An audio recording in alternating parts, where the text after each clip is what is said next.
Are you ready to go from am I good enough to is this good for me? Welcome to the Self-Love Sessions podcast. I'm your hostess, Nadja Hagen, and I'm the self-love coach for ambitious women recovering from people-pleasing and starting to love the heck out of themselves.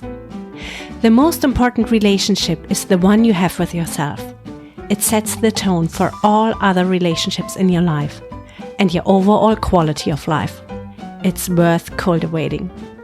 In the Self-Love Sessions podcast, I share nuggets of wisdom on setting healthy boundaries, prioritizing your needs without shame and guilt, and building relationships that enrich your whole dang life, starting with the one you have with yourself. Let's dive into today's episode.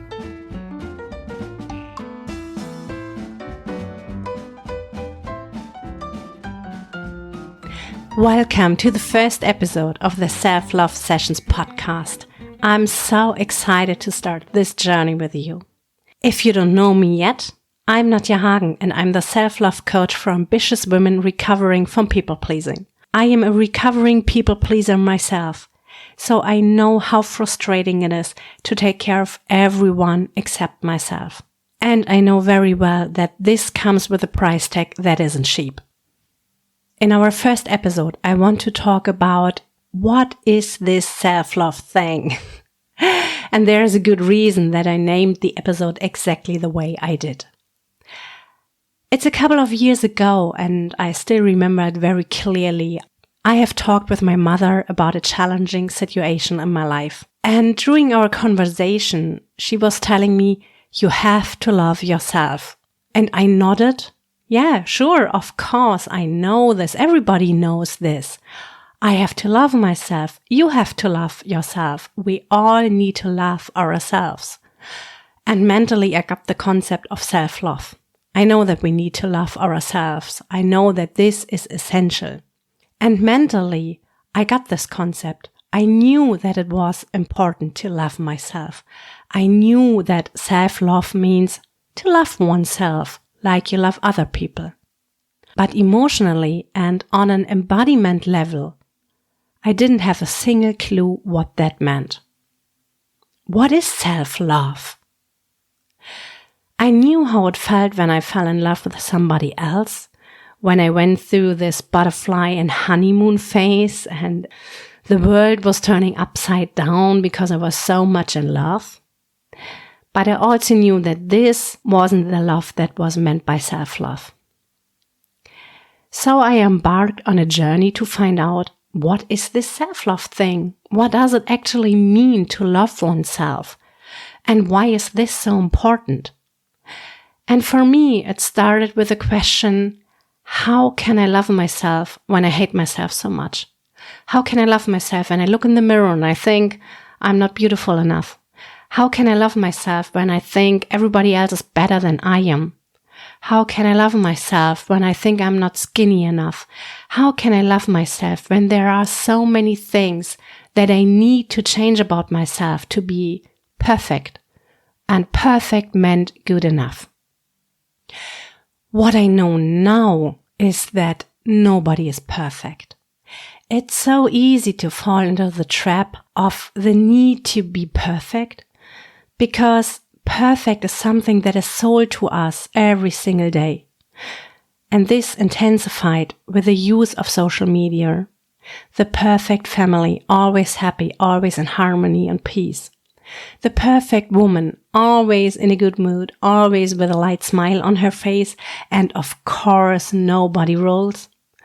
Or when you go to the contrary, the perfect role model for body positivity, a woman who is so confident even though she has a bigger size. It's not about a small or a big size. This is about creating an image of perfection. And nobody is perfect. Even a supermodel doesn't look like a supermodel without makeup, hairstyling, and Photoshop. Don't forget Photoshop. Perfect is an illusion. It's like a carrot we try to catch, but we will never be able to hold in our hands. And striving for perfectionism is the surest way to stay in a constant loop of unhappiness, unfulfillment, and never ever enough. Because we will run in this hamster wheel forever, because there is no perfect. So what we are run after, we can't find because it doesn't exist. And that led me to realizing that self-love starts with acceptance. Acceptance means that the first step in loving myself is accepting myself as I am. That doesn't mean that I don't want to change anything about myself anymore, that I don't want to learn and to grow and to become a better human being, that I don't want to learn to be a more patient mother or a better friend or improve my skill set. That means that I give up the idea of being perfect and welcome the idea that nobody is perfect, that we all are human. Being imperfect is the purest form of being human and experience our human experience in its full range. And the next thing I learned is that I can accept that I don't have the weight that I want to have right now, and at the same moment strive to lose weight, to stay within weight loss example, because I think that is one of the examples that you can easily relate to. I'll go with a weight loss example here because I think that a lot of women can relate to being on a diet. Some are on a diet to lose weight. Some are on a diet to look younger, healthier. Others are on a restrictive diet because of food intolerances or something similar. But I think the majority of humans can relate to the concept of being on a diet. I don't want to point this out particularly because it's a woman thing or something like this. This is not what I mean by this by any means. It's just one of the first things that came to my mind because I think that a lot of people can relate, and I want to try to find examples that are relatable so that the concepts I teach in this podcast are easy to understand and then apply to your own life, because that's what we are here for. So acceptance means that I'm aware that I have more weight than is either good for my health or more weight than I feel comfortable with. And accepting that I'm at the same moment that I'm still a good human being and that I'm still beautiful in my own ways. I can accept my body as it is and be grateful for my body at the same time. I can have the goal to lose weight, to feel more comfortable in my body or to improve my health. And at the same time, I can be grateful for everything that my body does for me and also for the beauty I have. Because it doesn't mean that I'm not beautiful enough just because I have more weight than I want to. These are two very different things. And all too often, our harsh inner critic jumps right in here and starts humiliating us in a way we would never do it with a close friend. Our inner critic can be so harsh and so mean. We would never treat a close friend of us in this way, or even close to this. Acceptance means that I know where I am right now. And at the same time, I can have the desire to be somewhere else. It's like having a map in your hands. You need to know where you are located on this map right here, right now, because otherwise the best map won't help you to get where you want to go. When you hold your map in your hand and you clearly know where you're standing right now, then you can have the desire to move to somewhere else. And none of this has any judgment to it. The place you are at right now is as good as the place you want to go. And having the desire to move forward, to change things, to have goals, to better ourselves or improve ourselves or change ourselves, that doesn't mean that we are not good enough as we are. To strive for more, to have the desire for more or something else, this is part of our human experience. And as long as there's life force moving through us, we will have the desire to change something, to have something else, to move forward, to move around. But that doesn't mean by no means that it's not good where we are right now, or that we need to start harshly and critically to ourselves just because we are where we are. And the next thing that comes to play here is that accepting where we are. If we combine this with gratitude, when I pick up my weight loss example, when I want to lose weight and at the same time I'm so grateful that my body is healthy, that my body is carrying throughout my day, throughout my whole life, that my body is making it possible for me to have this human experience here on earth right now, then I have immense gratitude for my body. And at the same time, I want to improve my diet because I want to eat healthier. I want to feel more vital.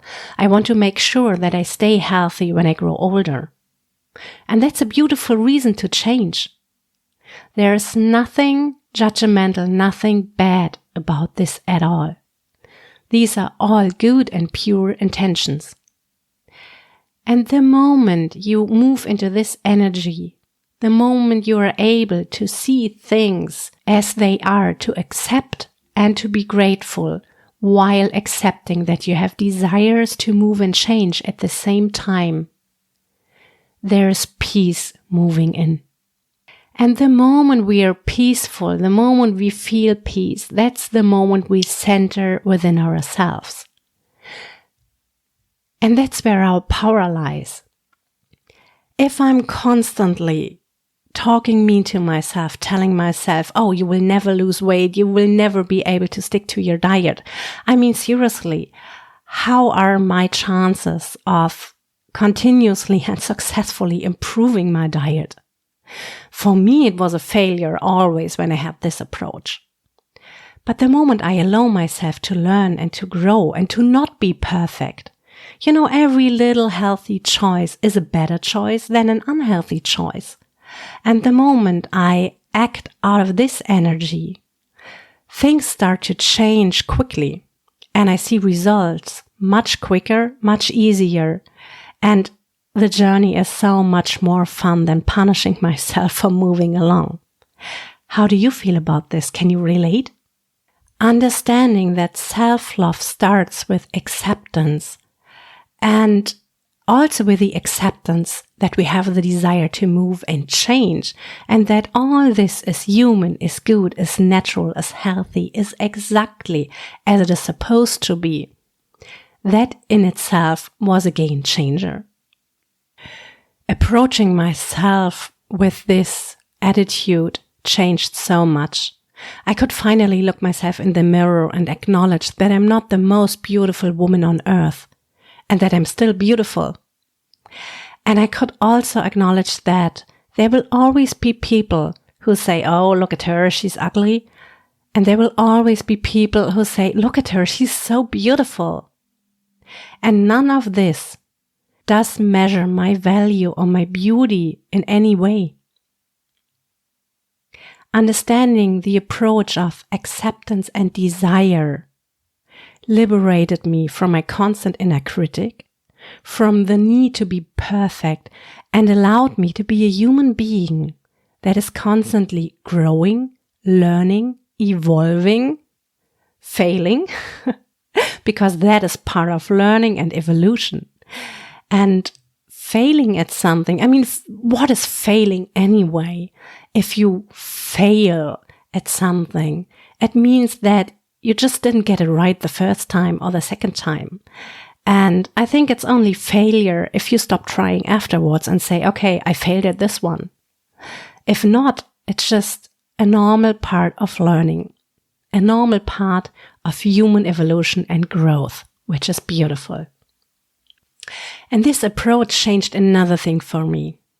When I was judging myself so harshly before, it always came with, oh, it just doesn't matter what you do. It will never be enough. So don't even try to lose weight. Don't even try to improve your eating habits because you will fail anyway. It just doesn't matter, no matter what you do. This is discouraging. How can you even try to succeed when you think and feel like that? But the moment we give room to allow for growth, to allow for us to try out different things, different approaches, and to trust our inner wisdom that one approach might work better for us than the other, without one approach being right and the other being wrong. We are so unique as humans. We are so different that there is no one-fits-all approach in most things. That changed so much for me, and it made so much room for being who I truly am, allowing the room for growth and evolution, accepting the duality of, okay, I don't like where I am right now, but it's okay, it's good to be here. I have a lot of things to be grateful for where I am right now. And at the same time, I want to go somewhere else. I have a desire to move. And it allowed me to travel on my own journey. I hope you enjoyed today's episode and gained some ahas from it.